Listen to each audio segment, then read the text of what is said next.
Olá pessoal, aqui é o professor Bruno de História. Vamos dar início à nossa aula sobre Segunda Guerra Mundial. Temos aqui nossos objetivos com essas aulas, que no final dessas aulas vocês poderão então compreender o processo histórico que culminou no início da Segunda Guerra Mundial. Vocês poderão também analisar o impacto do Tratado de Versalhes e da crise de 1929 com relação também ao início da Segunda Guerra Mundial. Poderão analisar e compreender os objetivos dos principais países envolvidos no conflito e compreender a função e os objetivos da propaganda da guerra. Aqui nós temos as habilidades que estão no currículo de vocês, né? Tanto do Estado de São Paulo quanto na Base Nacional Comum Curricular. E aí vocês podem pausar o vídeo para fazer uma leitura mais atenta. Lembrando que eu sempre estarei passando aqui os tópicos, fazendo a leitura junto com vocês, tá? E assim que vocês acharem necessário, vocês podem também estar pausando para fazer alguma cópia, para ler com mais atenção. Aí fica a critério de vocês. De início, eu trago aqui para nós fazermos uma breve análise, uma imagem sobre a Conferência de Paris, né, do ano de 1919. Logo que acabou a Primeira Guerra Mundial, os principais países envolvidos ali no conflito se reuniram para fazer os tratados, né, pós-guerra, inclusive um tratado muito conhecido que nós vamos falar mais para frente, que é o Tratado de Versalhes. Ele é definido nessa Conferência de Paris e tem uma frase muito conhecida também, que é citada pelo Woodrow Wilson, presidente dos Estados Unidos naquele período, que é a seguinte: eu lhes prometo que essa será a guerra final, a guerra para acabar com todas as guerras. Com o tempo, nós vimos que a Primeira Guerra, ela, ao invés de dar fim aos conflitos que já existiam, principalmente na Europa, né? Mas ao redor do mundo inteiro estavam tendo pequenos conflitos. Então, ao invés da Primeira Guerra Mundial, né, que até aquele momento era conhecida como a Grande Guerra, ao invés dela por fim aos demais conflitos, ela acaba abrindo brecha para a Segunda Guerra Mundial, que é o tema que nós vamos trabalhar. Aqui temos algumas questões que nós vamos responder durante esta aula. Então, a primeira, qual era a função da Liga das Nações? A segunda, a Liga das Nações cumpriu com o seu objetivo de assegurar a paz mundial? A terceira, nos dias atuais, temos alguma organização com o objetivo de assegurar a paz mundial? A quarta, o que foi o Tratado de Versalhes? A quinta, cite ao menos uma resolução definida no Tratado de Versalhes. E a sexta, quais foram as consequências do Tratado de Versalhes? Para começar a responder essas questões, nós vamos então dar início aqui falando sobre a criação da Liga das Nações. Ela é uma organização internacional idealizada em 1919, lá em Versalhes, na França, onde as potências vencedoras da Primeira Guerra Mundial se reuniram para negociar um acordo de paz. Então, ela é resultado desse acordo. Um dos pontos do amplo tratado referiu-se à criação de uma organização internacional, cujo papel seria o de assegurar a paz. Então, aqui nós já respondemos pelo menos duas questões ali do nosso questionário, e a Liga das Nações ela acaba por fracassar em manter a paz no mundo. Então, ela acaba sendo dissolvida. Ela foi extinta por volta de 1942, porém, em abril de 1946, o organismo passou as responsabilidades à recém-criada Organização das Nações Unidas, a famosa ONU, que nós temos até os dias de hoje. Então, para substituir a Liga das Nações, hoje nós temos a Organização das Nações Unidas, com o mesmo objetivo ali de assegurar a paz mundial. Vamos então falar sobre o Tratado de Versalhes. Assinado pelas potências europeias, ele encerra oficialmente a Primeira Guerra Mundial, sendo que a Alemanha o classificou como uma imposição. Os tratados assinados ao fim da Primeira Guerra aglutinaram vários povos num só estado, o que causou muitos conflitos internos nesses locais. Acabou então sendo um dos principais motivos para a causa da Segunda Guerra Mundial. Então, pessoal, explicando aqui de forma bem rápida. Por que que a Alemanha considera esse tratado como uma imposição? Porque os demais países, dentro desse tratado, afirmam que a culpada pelo início da guerra, da Grande Guerra, foi a Alemanha. Então, eles ignoram qualquer outro tipo de possibilidade que tenha existido para dar início ao conflito e põe a culpa inteira na Alemanha. E isso vai causar consequências que também nós vamos ver mais adiante. Em questão ali de aglutinar vários povos num só estado, nós temos muito problema até os dias atuais. Quando é definido a fronteira de um país, pense agora no mapa do Brasil. Nós temos as fronteiras dos estados, certo? Então, divide São Paulo de Minas Gerais, por exemplo, e nós temos as fronteiras entre os países. Só para citar como exemplo também, entre o Brasil, nós temos a fronteira entre Brasil e Venezuela, por exemplo. Então, agora vamos pensar lá no contexto na Europa. Vários povos que estavam em conflito, de etnias diferentes, então eles não se gostavam, eles não se davam bem, e acabaram ficando no mesmo território. Com esse tratado, ficou definido que, por exemplo, o povo A e o povo B que se odeia vai ficar dentro do mesmo território. Então, ficou oficialmente demarcado algumas fronteiras que ocasionaram muitos problemas no futuro, né? Então, voltando aqui, a Alemanha teve um passado de expansionismo, tendo uma pausa apenas durante a República de Weimar, que durou desse período de 1919 até 1933, o período onde foi negociada a paz após o fim da Primeira Guerra Mundial. E esse período republicano ficou mal visto pela própria população pelas consequências do Tratado de Versalhes. Então, o próprio povo alemão não gostou assim do período republicano que viveu por conta das imposições feitas pelo Tratado de Versalhes. E nesse período, a Alemanha estava respeitando o Tratado de Versalhes. Ah, mas professor, o que que falava exatamente esse Tratado de Versalhes? Vamos ver aqui então alguns pontos principais que estiveram, né, dentro do Tratado de Versalhes. Primeira parte aqui que a gente já falou, a admissão de culpa e responsabilidade única da Alemanha pela Grande Guerra. Então a gente já comentou sobre isso, vamos continuar. Proibição da união entre a Alemanha e a Áustria. Já explico para vocês. Vamos lá. Compromisso de reparações financeiras a definir, provavelmente mais de 20 bilhões de dólares. E isso seria uma indenização que a Alemanha teria que pagar para os países, né, envolvidos no conflito.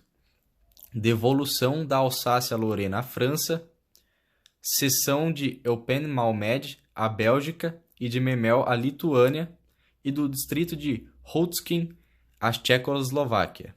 Então, aqui nós podemos observar o seguinte, a Alemanha ela vai perder muito território por conta da Grande Guerra.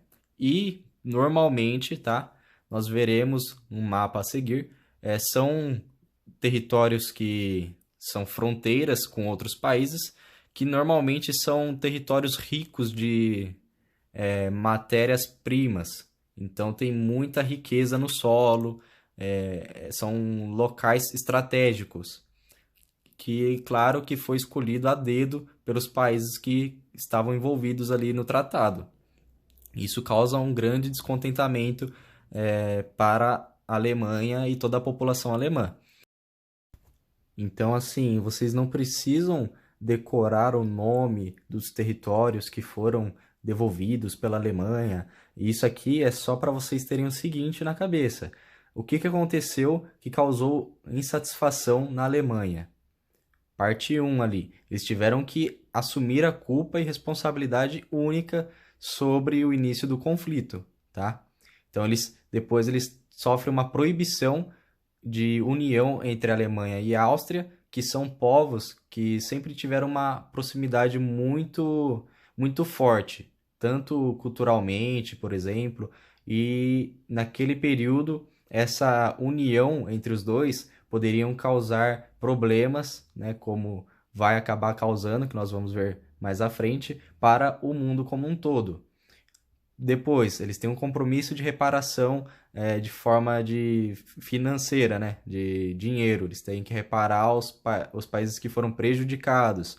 Então, eles têm que devolver muitos territórios. Isso tudo é um combo, é um pacote de insatisfação que vai gerando na Alemanha e vai despertando um sentimento de revolta, um sentimento de nacionalismo, que nós vamos ver mais à frente o que vai acabar dando também. Então, voltando aqui. Alguns territórios são cedidos para a Polônia também, entrega de possessões ultramarinas na China, na África e no Pacífico. Então eles acabam perdendo também influência no mar, então eles acabam perdendo essa influência que tinha a marinha alemã. E, por fim, que acredito que seja um também dos tópicos que mais abalaram, né, a estrutura ali social da Alemanha, é a limitação do exército alemão a 100 mil homens, somente para a segurança interna, sem tanques, sem artilharia pesada, sem suprimentos de gás, sem navios ou aviões de guerra. Então era assim para acabar com a estrutura militar alemã, para que eles não tentassem novamente nenhum tipo de guerra ou invasão de território das demais potências europeias ou tentar algum conflito mundial novamente. Então aqui nós temos o mapa, né, que apresenta os territórios que foram perdidos pela Alemanha naquele período por conta do tratado. Então temos no centro aqui a Alemanha e as legendas aqui vocês podem pausar o vídeo para entender um pouco melhor sobre o mapa. Temos as áreas perdidas pela Alemanha, áreas que foram internacionalizadas e áreas que foram para plebiscitos, ou seja, que o povo daquele local escolheu se gostaria ou não de sair da Alemanha, né, de não pertencer mais ao território alemão. Temos aqui também mais algumas questões que nós vamos responder logo em seguida. Vamos lá para 7. Explique o que foi a crise de 1929. Oitava. Explique como a crise de 1929 influenciou o início da Segunda Guerra Mundial. Questão 9. O que é eugenia? E 10. Faça comentários sobre as propagandas do sabonete de pera. Logo vocês vão entender como que tudo isso pode estar envolvido. Vamos lá para a crise de 1929, então. Com o fim da Primeira Guerra Mundial, os países europeus encontravam-se devastados, com a economia enfraquecida e com uma forte retração de consumo, que abalou a economia mundial. Então todo mundo sofreu nesse período. Os Estados Unidos, distantes das frentes de batalha, lucraram com a exportação de alimentos e produtos industrializados aos países aliados no período entre guerras, ou seja, entre a Primeira e a Segunda Guerra Mundial. Como resultado disso, entre 1918 e 1928, a produção norte-americana cresceu de forma estupenda. Então, assim, disparou de produção. Questão de 10 anos, produziu-se muita coisa. A prosperidade econômica gerou o chamado American Way of Life, ou seja, o jeito de viver americano. Havia emprego, os preços caíam, a agricultura produzia muito e o consumo era incentivado pela expansão do crédito e pelo parcelamento do pagamento de mercadorias. Porém, a economia europeia, posteriormente, ela se reestabeleceu e passou a importar cada vez menos dos Estados Unidos. Então, quando a economia europeia ela começa a se recuperar, os países europeus param de consumir bastante, né, dos Estados Unidos e começam a produzir dentro do próprio país. E passam também a ser concorrentes dos Estados Unidos, novamente, né? Então, com a retração do consumo na Europa, as indústrias norte-americanas não tinham mais para quem vender. Aquele alto consumo, né? Não havia mais. Haviam mais mercadorias que consumidores, ou seja, a oferta era maior que a demanda. Consequentemente, os preços caíram, a produção diminuiu e logo o desemprego aumentou. A queda dos lucros, a retração geral da produção industrial e a paralisação do comércio resultou na queda das ações da Bolsa de Valores e, mais tarde, na quebra da Bolsa. Portanto, a crise de 1929 foi uma crise de superprodução. Essa crise ela atingiu diversos países, tendo como consequências a queda do valor da moeda, aumento da inflação e do desemprego, desvalorização dos produtos e aumento de impostos.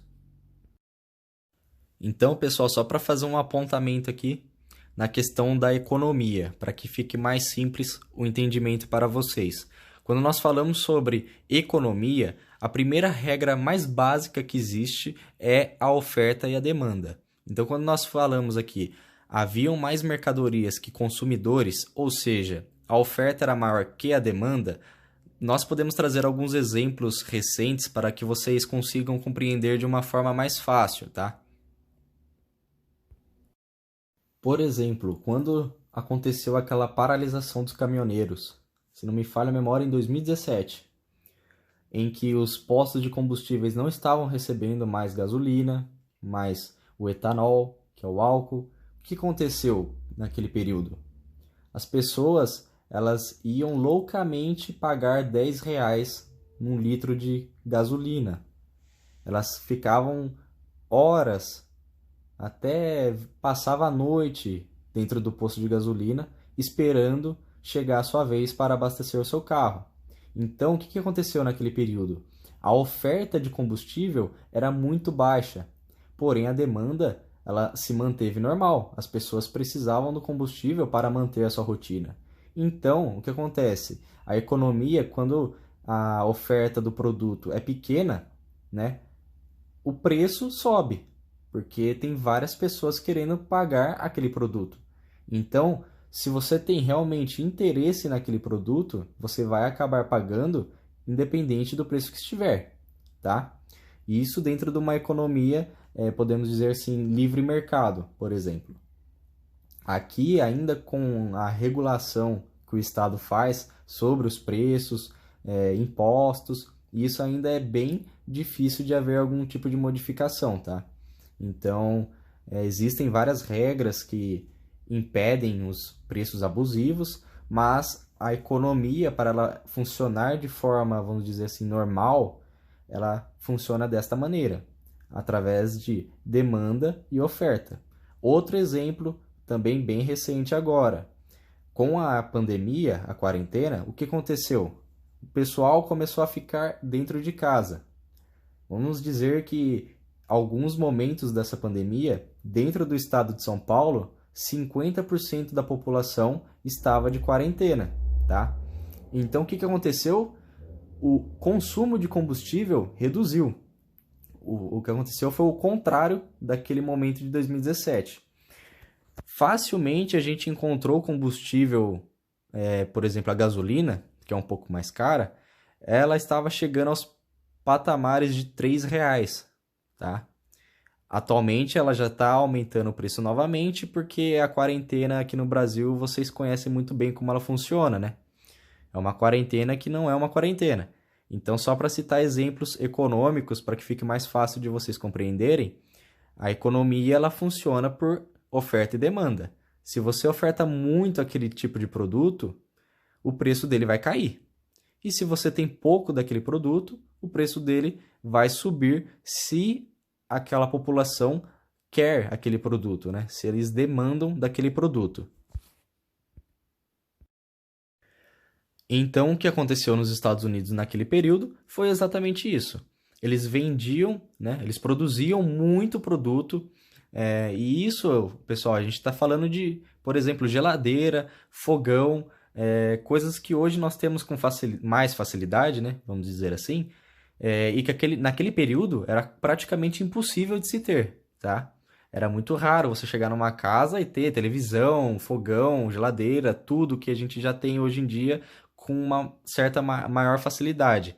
Então, aquele período várias empresas começaram a produzir esse tipo de mercadoria porque o mercado estava exigindo isso, né? A demanda estava alta. Então o pessoal começou a produzir muito, muito, até que chegou um ponto que o mercado europeu falou assim: opa, eu não estou precisando mais desses produtos como eu precisava antes, né? Por conta da reconstrução após o período da guerra.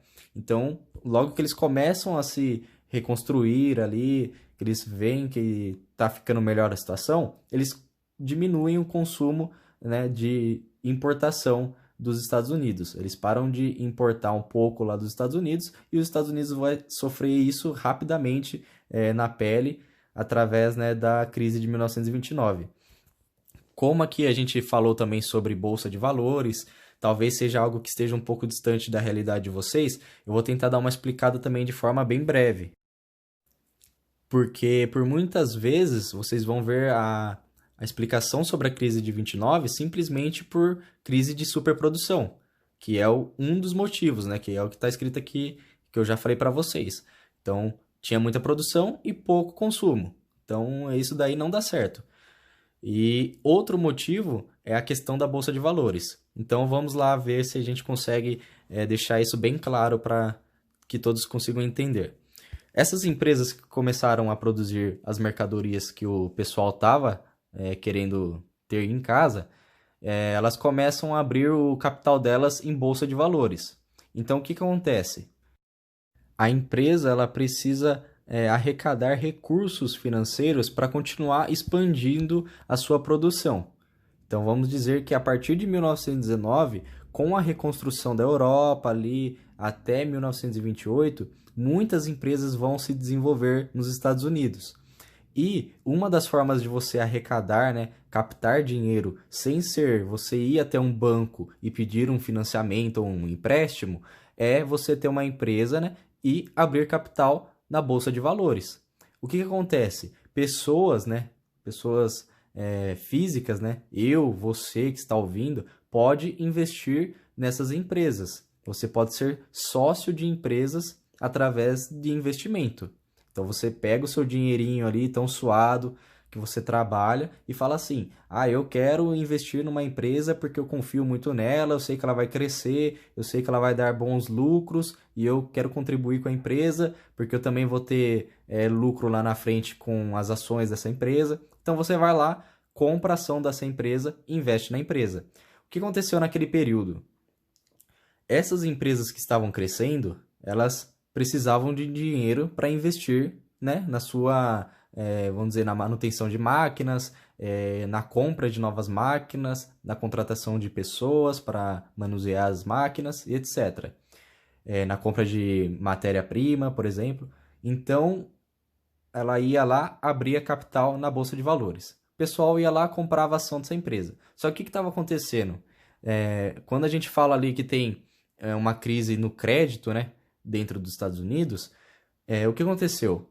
O pessoal ali estava fazendo o seguinte: eu ia até o banco, pessoa física, né? Eu ia até o banco, pedia um empréstimo para o banco, e esse empréstimo, esse dinheiro, esse valor que o banco me dava, eu já investia ele diretamente nas ações de uma empresa. Então eu tirava dinheiro do banco, né, no meu nome, e investia diretamente na empresa. Então, muitas pessoas fizeram isso porque viam um lucro a longo prazo. Então, vamos dizer, se você tirou 10 mil reais, né, vamos usar o real como exemplo, lá é dólar, mas vamos lá. O professor Bruno tirou 10 mil reais do banco para investir numa empresa X, tá?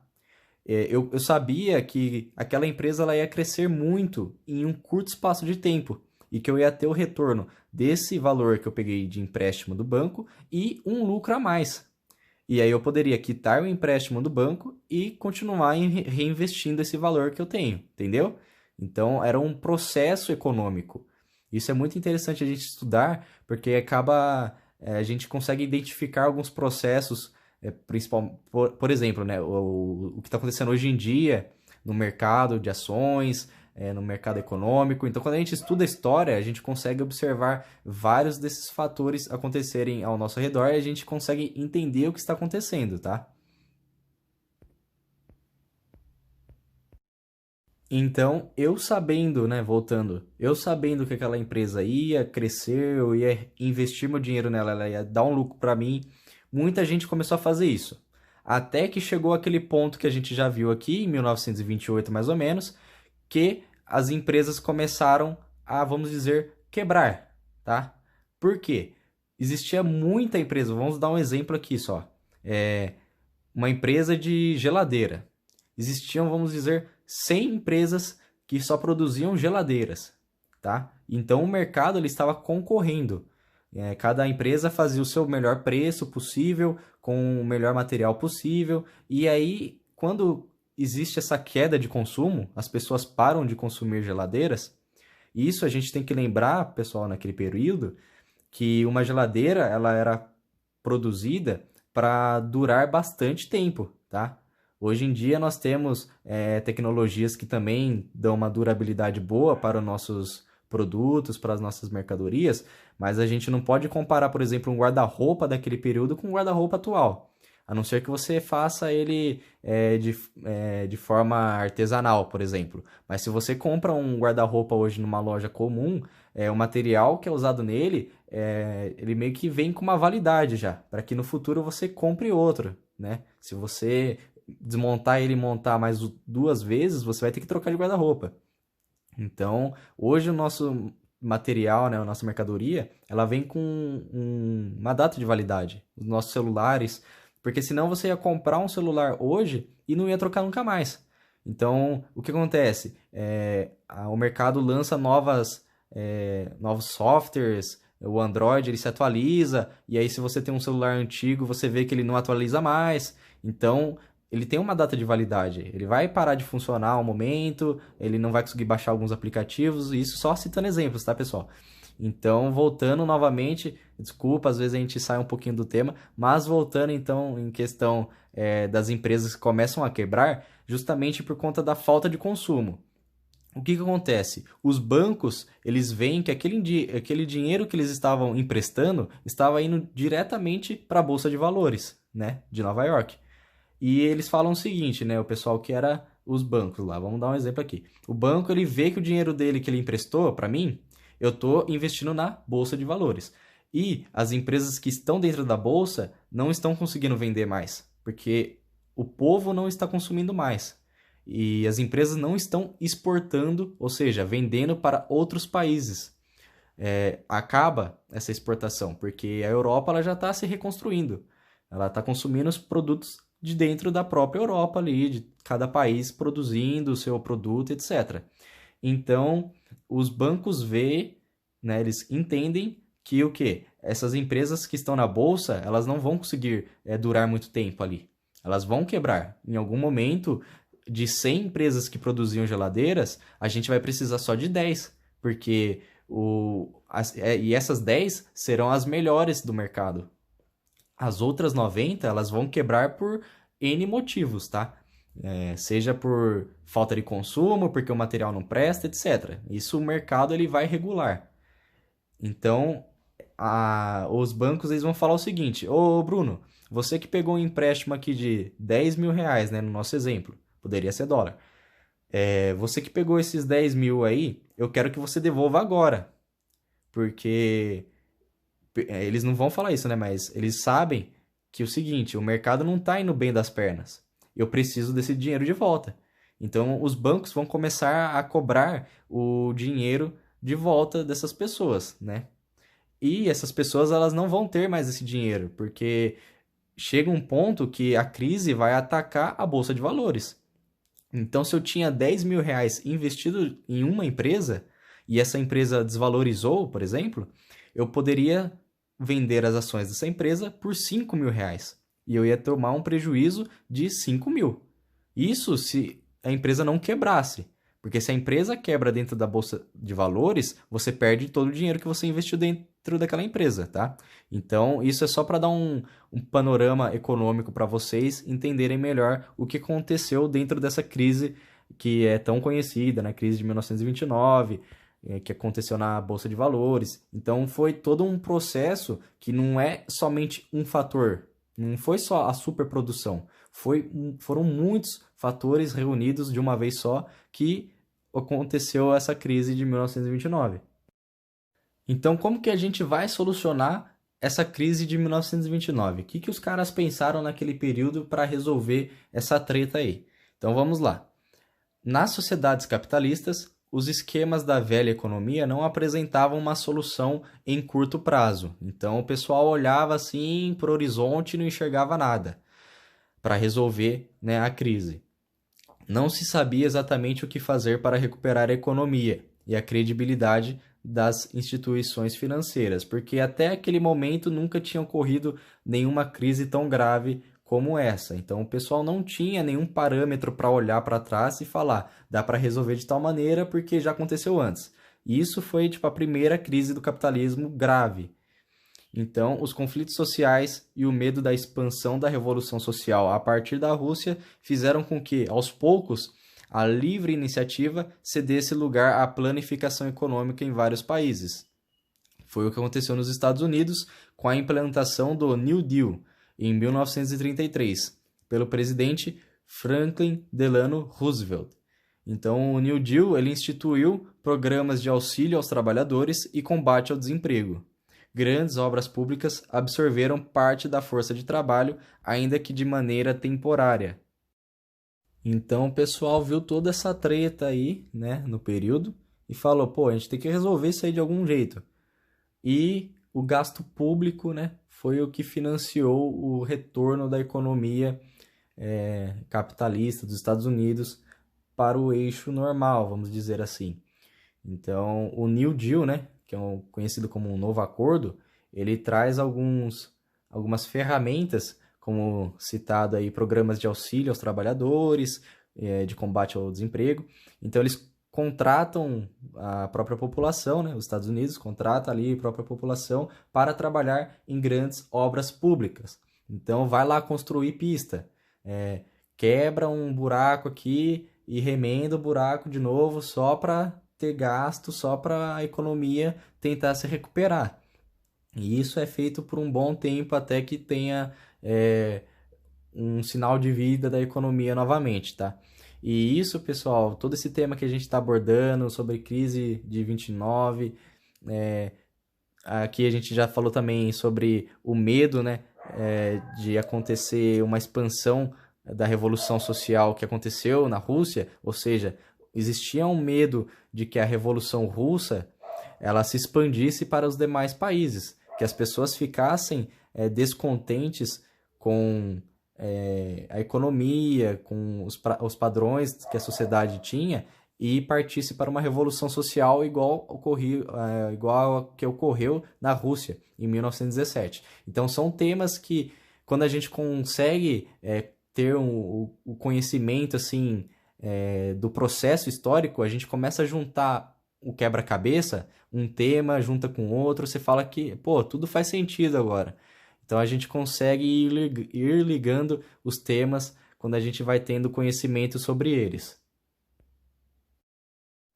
Então, continuando aqui sobre as soluções, né, para a crise de 29, nós temos aqui também que os fazendeiros foram providos de empréstimos e estimulados a reduzir a produção, ou até mesmo a não produzir. Ao mesmo tempo, o governo incentivou a retomada da produção industrial e da restauração da confiança nos bancos. Em seu segundo mandato, o Roosevelt ampliou as reformas sociais, aproximando-se dos sindicatos e das massas urbanas. O resultado desse processo foi o estabelecimento, após o fim da Segunda Guerra Mundial, de um capitalismo reformado nas economias centrais, que dava prioridade às questões sociais, como as políticas de pleno emprego. Nem todos os países reagiram da mesma forma às instabilidades do capitalismo. Por causa da grande polarização política, em muitos casos, os regimes democráticos passaram a ser vistos como fracos e incapazes de dar conta da ebulição social que atingia o mundo industrial urbano. Especialmente depois da crise de 29, a percepção geral era de que o longo período de confiança no liberalismo econômico e político estava com os dias contados. Então vamos explicar tudo isso daqui. Aqui nós vemos uma coisa que aconteceu até no Brasil, tá? Essa questão de redução de produção ou até mesmo não produzir, ela teve um grande impacto aqui no Brasil. Então, a partir ali da crise de 1929, nós vamos ter aqui no Brasil, ali em 1930, um golpe, né? Que Getúlio Vargas vai assumir o poder e aqui o Brasil sempre, a economia brasileira foi agrícola, né? Então, majoritariamente agrícola, e nesse período o café era o principal produto de exportação brasileira. Então, o Brasil produzia muito café e vendia para fora. Inclusive, era considerado o melhor café do mundo. Então, o mundo inteiro consumia café e a questão da Revolução Industrial, ó, para vocês terem noção, como é que a gente está ligando os pontos aqui de muitos temas. Então, nós temos aqui o Getúlio Vargas, que deu um golpe em 1930. Aí dá início à Era Vargas. Temos o café, que é um produto econômico do Brasil que deu suporte para o desenvolvimento do Brasil por muito tempo. E temos a Revolução Industrial, que por conta das fábricas, por conta das altas jornadas de trabalho, as pessoas consumiam muito o quê? Muito café. Até hoje, as pessoas nas empresas, quem já visitou uma empresa ou talvez já trabalhe dentro de uma empresa, sabe muito bem do que eu estou falando. Sempre tem um local ali que tem o café, porque as pessoas costumam tomar o café para se manterem mais despertadas. Diz que tem gente que diz que só funciona depois que toma um café.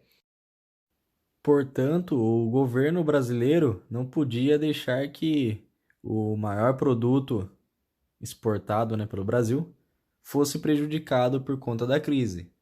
Então, o governo ele tem uma ideia que é a seguinte: ele passa a comprar o que tem de excesso, né, da produção de café. Então, vamos dizer assim, eu sou produtor de café. Eu produzo 100 sacas de café no ano inteiro. Só que com essa crise, acabou sobrando 50 sacas. O governo vai lá e compra 50 sacas. Só que aqui no Brasil, vocês sabem muito bem como que funcionam as coisas, né? O governo ele paga essas 50 sacas para mim e fala assim: ô, você tem que parar de produzir, porque você tem que diminuir, né, essa produção.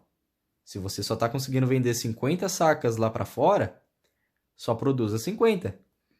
Só que eu percebi que se eu produzir a mais e sobrar, o governo vai comprar. Então, o que o produtor começa a fazer? Ao invés dele reduzir, ele aumenta a produção. Porque ele sabe que se ele não conseguir vender lá para fora, o governo brasileiro vai comprar. E isso acontece.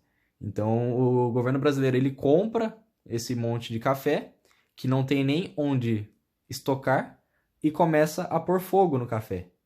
Porque ele não pode, vamos dizer, dar para a população, porque se você receber café de graça na sua casa, você não vai comprar café, certo? Então, o governo não vai dar o café. Ele compra e queima. É literalmente queimar o dinheiro da população, porque nada mais o dinheiro que tem o governo para comprar alguma coisa é o nosso dinheiro, através de impostos, certo? Então, o governo faz esse processo, né, o governo brasileiro, para tentar diminuir o impacto da crise do capitalismo nesse período aqui no Brasil. E em relação ali aos regimes democráticos passarem a ser vistos como fracos e incapazes, né, de lidar com uma crise, isso vai afetar principalmente ali, não somente, né, a Europa, aqui na América também acontece muito, começam a surgir vários ditadores pelo mundo, porque eles vão assumir a responsabilidade de trazer de volta o país à potência que ele deveria ser ou que ele era antes das crises, né, da crise. Então, por exemplo, na Alemanha, o principal exemplo que nós temos, que nós vamos ver mais adiante, que é o Adolf Hitler, ele vai trazer esse discurso de vamos trazer a Alemanha de volta, fazer a Alemanha grande novamente. Inclusive, acaba sendo irônico a gente falar dessa maneira, porque o slogan, né, do Donald Trump nas últimas eleições americanas era exatamente esse: fazer os Estados Unidos grande novamente. Então as pessoas elas trazem, apesar dele ser um político eleito democraticamente como presidente, as pessoas trazem um discurso para convencer a população que ela é a melhor opção porque ela vai fazer aquela nação ser grande novamente. E quem que não quer morar numa nação próspera, né? Então esse discurso ele cola muito fácil nas pessoas. E nós vamos ver o resultado disso daí mais para frente. Vamos falar sobre as consequências da crise. A Revolução Russa de 1917 lançou uma base para as aspirações revolucionárias em todo o mundo. Partidos comunistas, revolucionários, socialistas e sindicalistas impulsionavam um clima crescente de reivindicação social nos países industrializados do pós-guerra. Só para explicar essa parte aqui, o movimento sindical ali de trabalhadores sempre esteve cobrando, né, das indústrias condições melhores para o trabalho, certo? E isso, com certeza, a gente teve muito avanço daquele período até os dias de hoje. Para quem já estudou a Revolução Industrial, por exemplo, sabe que as jornadas de trabalho poderiam chegar a 16 horas por dia. As pessoas moravam dentro das fábricas e em condições precárias de segurança, de higiene. Então, nós sabemos a realidade daquele período. Logo, os conflitos sociais, o fantasma da revolução e a crise econômica trouxeram à tona outros agentes políticos que, evocando a bandeira do nacionalismo, propunham um caminho diferente para a superação das contradições sociais e econômicas, que eu acabei dando um spoiler um pouco mais para trás. Então, um nacionalismo que criava novas referências de identidade, defendendo ideais de heroísmo, sangue, terra e tradições, ganhava terreno entre essas populações. Foi também nesse período que afloraram ideais políticos oriundos de doutrinas racistas, as quais se desenvolviam desde o século XIX, tentando explicar, com base nos referenciais da ciência da época, a desigualdade entre os grupos étnicos humanos. Teorias como a do francês Conde de Gobineau sustentavam a suposta superioridade da raça ariana. Transpondo esses ideais para a política, alguns grupos passaram a propor a eugenia. Só lembrando, pessoal, que eu propus algumas questões para vocês respondendo durante essa aula, então não se esqueçam de ir respondendo conforme eu vou passando os temas aqui. Sobre a crise de 29 eu já falei, tem algumas questões lá sobre a crise de 29, agora nós já vamos trabalhar a eugenia. O que é a eugenia, então? É um melhoramento genético da raça. Passa-se a incentivar a reprodução seletiva, o combate à miscigenação e a eliminação dos incapazes. Então, é uma ideologia muito, como nós podemos dizer, muito cruel, tá? Então, se você tem alguma deformidade, alguma deficiência, para quem apoia a eugenia, você não serve mais. E isso a gente acompanha muito dentro da história desde que o mundo é mundo. Nós podemos citar como exemplo que assim nós não podemos falar que é eugenia, porque a eugenia ela é um conceito contemporâneo, é do nosso período agora, da nossa realidade. Mas, só para citar como exemplo, quem já estudou sobre a Grécia, sobre Esparta, já viu que a Esparta, como uma sociedade militar, logo que nascia um bebê que tinha alguma deformidade, ele era eliminado, porque ele não servia para aquela sociedade. Nós temos o termo da eugenia, só que é um conceito contemporâneo para a nossa realidade dos dias de hoje.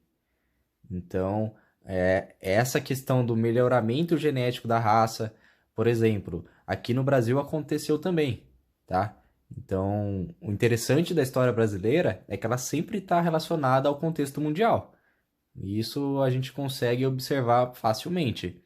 Por exemplo, quando a gente fala do melhoramento genético da raça, nós temos um exemplo muito claro no Brasil, que é quando ocorre o fim da escravidão, né? A abolição da escravidão em 1888 e logo começam a chegada dos imigrantes no Brasil.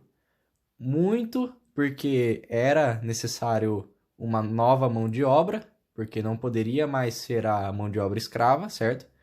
Então a gente precisava da mão de obra do imigrante, que iria trabalhar por salário, mas também tem uma questão social, que é a questão de tentar embranquecer a população brasileira.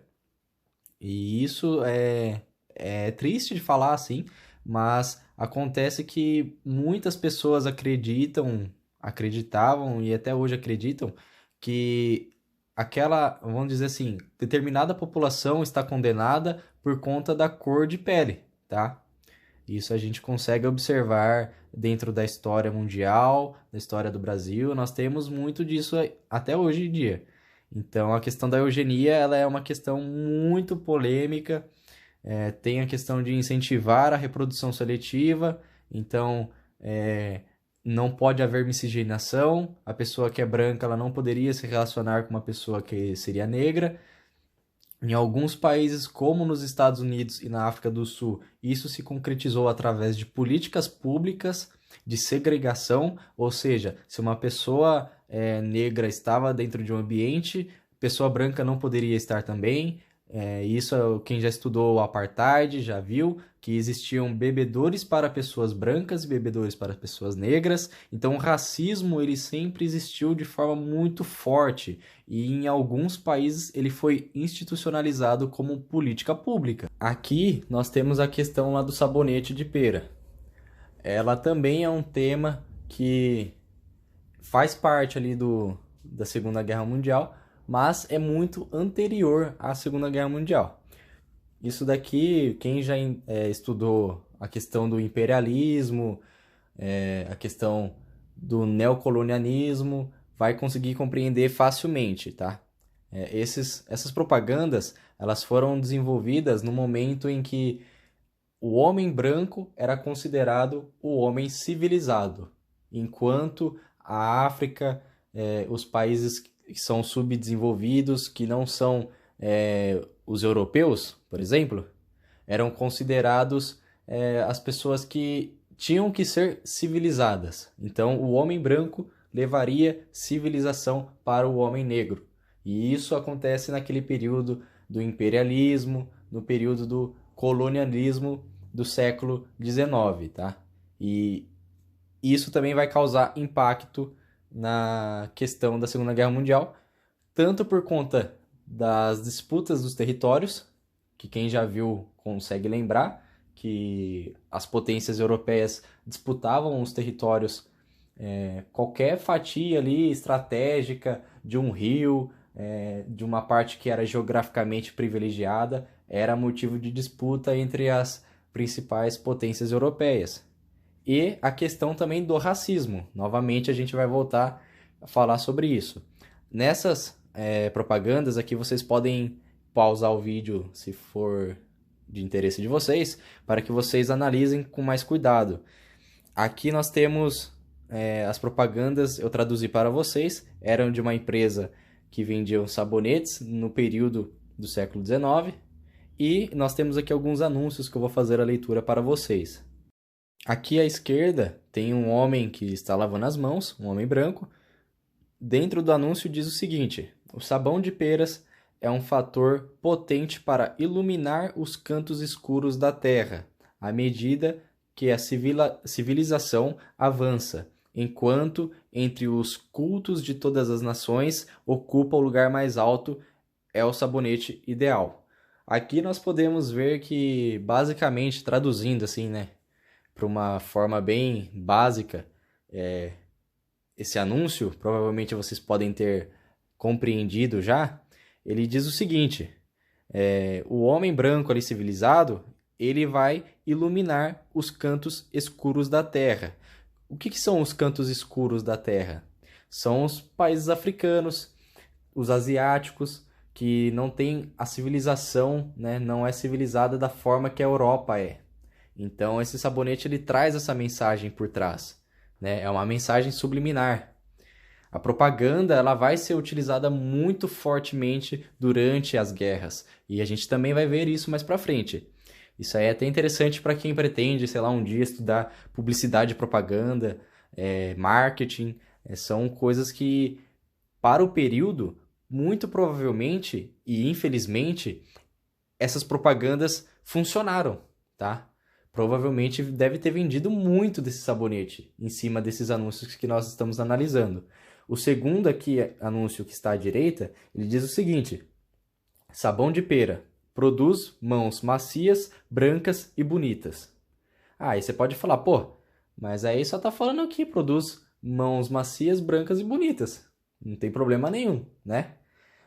Dependendo se você forçar a barra, você vai entender que não tem racismo nesse anúncio, tá?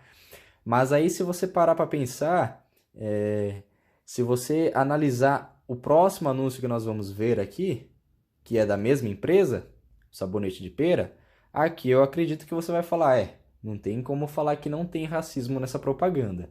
Seria interessante que vocês pausassem o vídeo antes, agora, e fizessem uma análise por vocês mesmos. Olha essas imagens dessas propagandas, lê o que tem na descrição e tire suas próprias conclusões. Até porque nesses dois anúncios vocês não vão encontrar um texto racista, tá? O primeiro ele diz o seguinte: sabonete de pera para melhorar a pele. Beleza. O segundo ele vai dizer, como se fosse uma pessoa ali fazendo um relato. Eu não consigo identificar ali a assinatura, mas a pessoa diz o seguinte: eu acho o sabonete de pera incomparável para as mãos e para a pele. Agora, analise você mesmo, assim, a imagem que está retratada dentro dessa propaganda. O que você acha dessa imagem, tá? E isso você vai responder dentro da questão lá que eu já passei para vocês. Não se esqueçam de responder as questões, tá?